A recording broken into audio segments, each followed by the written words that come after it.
How old are you now? 46. Do you feel 46? No, I mean, I don't know what 46 is supposed to feel like. Do you feel like your body's breaking down or getting stronger? Because no, I you feel look like a lot I stronger. feel stronger. Yeah. I feel stronger. I feel, a lot of times I feel like, gosh, I wish I'd have had the same sort of drive and dedication in high school playing ball as I have now. But, I guess that's something you acquire as you get older. I was looking at your Twitter account, and I just went to @Tim McGraw. I follow you @the Tim McGraw, but I went to @Tim McGraw. That dude's not you. No. Did you try to buy that from him? Have you tried or anything? I don't know. I don't pay that close of attention to Twitter. I'll throw a tweet out every now and then. But Well, that's the first time we ever spoke was whenever you had tweeted and you called the show. That was me. That was you. Yeah, we found out. Yeah. We didn't even believe it was you when you called. Yeah. But there's a guy named @Tim McGraw on Twitter who's like, I don't sing country music. Leave me alone. Is I'm his not name famous. actually Tim McGraw? Yeah. Yes. He's from Myrtle Beach. I think isn't like I thought that like way back during the election when Sarah Palin was running for vice president that her pastor's name was Tim McGraw. Or something Really? like Oh, that. really? Yeah. See, that would stink to have a name of a famous person, especially because I'm assuming her pastor's older than you. And if somebody under you comes up with the same name and now they get known for that name, like if there's a Bobby Bones who's like a 12-year-old singer and he's like excellent, he's fine. and he breaks out, I'm pretty irritated with that. No, you're helping him. I guess. You're helping him. yeah. Well, there's people following this Tim McGraw that thinks it's this Tim McGraw, and these are your tweets. If they think this is you, you're tweeting exciting things like about to do some yard work. Period. That's Enjoying not this me. weather. I can tell you that. Period. For sure, that's not me. Tim McGraw's in here with us now. So you're doing the Disney movie? Yes. So yes. I'm in the tell me middle what of the that right plot now. of that is. Well, I can't tell you too much because I've sort of sworn my life away that you couldn't talk about it too much. So it's really a secret? Like the plot's a secret? Yeah. They want to keep it sort of secret, but I play. Gosh, I don't know if I can even say what I play. Hey, don't get in trouble on our show. I don't get fired in the middle of the don't get movie. Then I have to write my character out. Are you a method actor? No.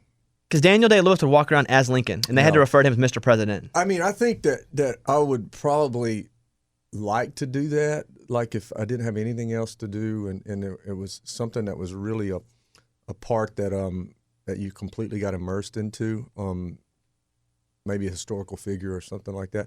I can see doing that, and I probably would like to do that. I don't know that I have the concentration to pull it off. Do you get sent scripts constantly, and you go, hey, it's not for me? Yeah, I mean, I read scripts all the time. It's much like looking for songs. You got to find something. But it's different for me because I have to find something that I like first off. And then if you like something, then you got to find out, all right, when's it filming? And is it filming during the time that I have time available? Because I don't have very much time available. And then after, if all that works out, then do they actually want me for the movie? Because it's not like I can just say, hey, I want to do that movie, and I got it no matter what. I still have, there's other actors that, are out there Well, working. movies you get, though, you don't audition, right? I mean, it's like if you're going to... There's been a few that I've You've read had to for. audition for movies? There's been a few that I've read for. I mean, a lot of people, you have to do that. I mean, there's some great actors out there who are, are finding parts that they like as well. Blindside I read for. Friday Night Lights. Who'd you beat which out in was the Blindside? first real movie. Yeah. Who'd you beat out in Who'd you beat? Blindside? I don't know. You know Who'd that? you beat? What was it? Mr. Toohey, right? Is that how you Mr. say Toohey, it? yeah, Sean Toohey. Yeah, I actually saw him Saturday night. We played it in Mississippi at a big outdoor festival thing, and he was there. He and his wife, Leanne. So for me, as an Arkansas fan, and for you as an LSU fan, you had to be an Ole Miss fan. So that would hurt a little bit. Yeah. Anything that I'm an SEC fan, so Right. that helps along the way. So anything that has to do with SEC, I'm a fan of. But I'm a purple and gold guy for sure. Tim McGraw in studio now. So, okay, you got the movie. You're going to do another round in Vegas, right? Yes, we start end of October. We do another 10-weekend run. So I want to come out to that. Oops, my phone just went off. And Is it's my this wife. somebody famous? Oh, answer. Go ahead and answer. No, I'm not going to answer. So that show, when you do it in Vegas, 10 weeks, you do the weekends? Just 10 weekends, and we'll leave on a Friday or Saturday. Sometimes it's Friday and Saturday nights. Sometimes it's Saturday and Sunday nights. And we'll leave on a Friday and come back early Sunday morning. How many shows do you do? Two? Yeah, Or do you... 2 shows a night. Yeah. Oh, you do 2 a night? 2 a night, 90-minute shows. Is that muscle memory when you do that, where it's just like, just go on, do the show, finish, do the show? A little bit, but the thing about it is I'm used to going out and doing 2.5 hours, 2 hours and 15 minutes a night. So for me, it's sort of like, it's a pretty easy gig because it's only 90 minutes to start with, and there's a 30-minute break. But I'm doing it with Faith, so she does half the show. I do half the show. We do a lot of it together. So before you know it, it's over. So you guys work together too now. Give me the key to marriage. I'm not married. I don't even have a girlfriend. But give me the key. Oh, guys. Well, I have a house full of women, so it's just a lot of just shut up and listen. I grew up in a house full of women. That's why I'm a pansy. I did too. So I was but you're not a pansy. I'm a pansy. Look at me. Nah, come on. No. What's the tattoo on your arm right there? Which one? That one right there. Oh, that was just that's a cross with all my daughter's initials in it. Oh, that's cool. Yeah. Wow. What about that? What do you got over there in the other one? Fish? A fish? Yeah. Yeah. What do you got? Anywhere else? Oh, What's that say? Faith. Keith? Is that Keith Urban? Yeah, it's Keith Urban. Yeah. Keith Urban with a big rose and a guitar. Hey, can I tell you something about Keith? So he listens to the show too. That guy texts me 2 or 3 days a week for half an hour straight during the show. Really? He'll just text along with the show.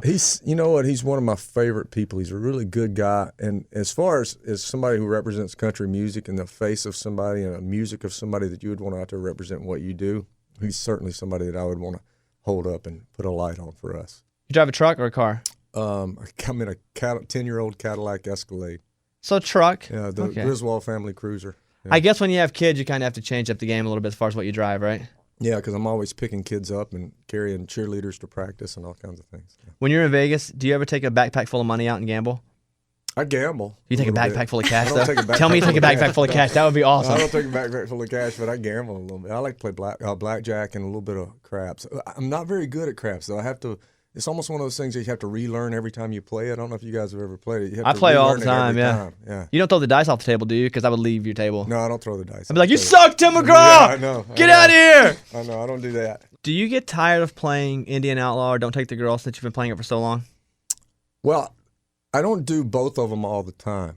Oh, dude, if I came to your show and you didn't do both, Yeah, I'd be so mad at you. I'd be like, I came to a Tim McGraw show, he didn't play both of my songs. I haven't done Don't Take the Girl in a couple of years, actually. What? Are you kidding? Yeah, I haven't. I boycott. I need to put I'd be that at your back next in. show with a sign out front. That's Well, it's like- tough. It's tough to get everything in, for 2.5 hours, 2 hours, 15 minutes, or whatever it is. It's tough to get everything in. Plus, I want to play new stuff and those kind of things, so it's hard to get everything in. And, you don't want to end up with a bunch of ballads either. So. I always thought it was, and Don't Take the Girl's kind of been my jam forever. And here, put your headphones on for a second so you can hear this.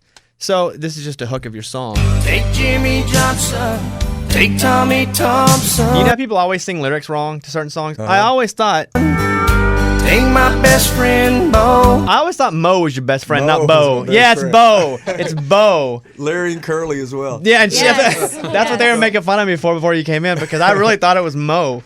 Wow. I So wanted to say Joe because I was a big Joe Diffie fan at the time, still am now. But and he was a friend of mine back then, so I wanted to say Joe. what do you start with when you play a show? Same song every time? This year we started with Green Grass Grows. What do you which end is with? One of my favorites. We ended with Truck Yeah this year. And do you always play Indian Outlaw? Not always, but we did the last couple of years. And it's sort of we try to mix it up and do a little different take on it every time. So since you have the new album on a new label, is it different? Well, I do the same thing. Yeah. Pretty much. I mean, my routine and how I record a record and all those things haven't changed.